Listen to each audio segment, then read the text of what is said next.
ভাই নিয়ে তো আবার আসসালামু আলাইকুম। অনেকদিন পরে একটা বড় ভিডিও নিয়ে চলে এসেছি। এই যে দেখতে পাচ্ছেন আমরা কিন্তু এখন বৈশাখী মেলায় যাচ্ছি। মানে এখন না, এটা হচ্ছে গতকালের ভিডিও।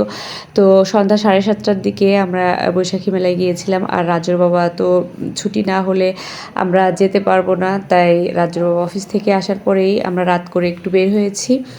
তো মেলাটা আমাদের বাসার থেকে বেশি দূরে না, এই জন্য রাত হলেও অসুবিধা ছিল না। তো মেলায় চলে এসেছি, এখন মেলার ভেতরে যাচ্ছি আমরা।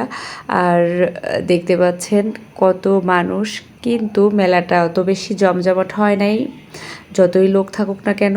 কারণ মেলায় স্টল ওইভাবে বসে নাই, মাত্র মনে হয় 8-10টার মতো স্টল বসেছে, তারপরও পরিপূর্ণ না। শুধু ঢুকতেই এই স্টলটা আমি দেখেছি সুন্দরভাবে একটু সাজানো গোছানো আছে, আর অন্যান্য স্টলগুলো ওইভাবে করে সাজানো গোছানো না, মানে আছে কোনো রকম। আর খাবারের কয়েকটা স্টল বসেছে।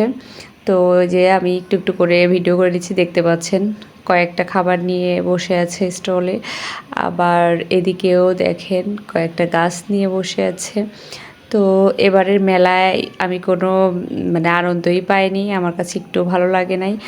আর আমি মূলত মেলাতে যাই হচ্ছে মাটির জিনিসপত্র কিনতে, মাটির টব বা অন্যান্য মাটির জিনিস কিনতে, কিন্তু আমি এবার মেলাতে এই মাটির জিনিসগুলো খুঁজে পাই নাই। আমার কাছে খুবই খারাপ লেগেছে। আরও কয়েকটা জায়গায় যে মেলা হয়েছিল সেখানে একটু খোঁজ খবর নিয়েছিলাম, তো শুনলাম ওখানেও স্টল ভালো করে বসে নাই, মেলা ভালো হয় নাই। দেখেন অনেক মানুষের সমাগম, কিন্তু মেলা কেউই এসে মেলাতে মানে আনন্দ বা শান্তি করতে পারতেছে না। সবাই এখানে শুধু ছবি তুলছে নববর্ষ লেখার ওখানে। আর এই যে আমার ছেলেটা দাঁড়িয়ে আছে, আমি বলছিলাম রাজ্যকে বাবা একটু ছবি তুলবা, বলছে না আমার ভালো লাগে না ছবি তুলতে, মানে সে ক্যামেরার সামনেই আসতে চায় না, খুবই লজ্জা পায় আমার ছেলেটা। তো যাই হোক, এই যে আমরা এখন হচ্ছে একটু ফুচকা খাবো, তো রাজ্য বাবা ফুচকার অর্ডার দিয়ে নিয়েছে। আর ফুচকাটাও শেষ মুহূর্তে আমরা এসেছি, মানে আমাদের দেওয়ার পরে আর কাউকেই দিতে পারে নাই, এমন একটা অবস্থা।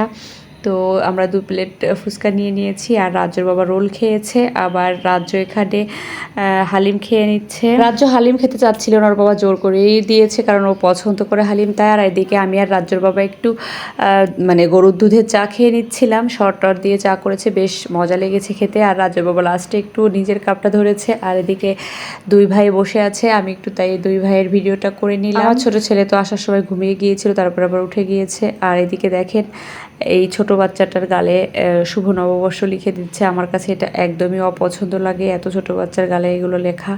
আর এদিকে আমি আবারও ঘুরে ফিরে সেই স্টলে চলে এসেছি। এই স্টলটায় কয়েকটা জিনিস নিয়েছি আমি এখান থেকে। আমরা মেলা থেকে বের হয়ে যাচ্ছি, আর বের হওয়ার সময় রাজ্য বাবাকে বললাম ছোটোটাকে একটু বেলুন কিনে দিতে, কিন্তু সে দিবে না, বলছে বেলুনের ভেতরে এটা সেটা থাকে, দরকার নাই কেনার। তো সবাই ভালো থাকবেন, আল্লাহ হাফেজ।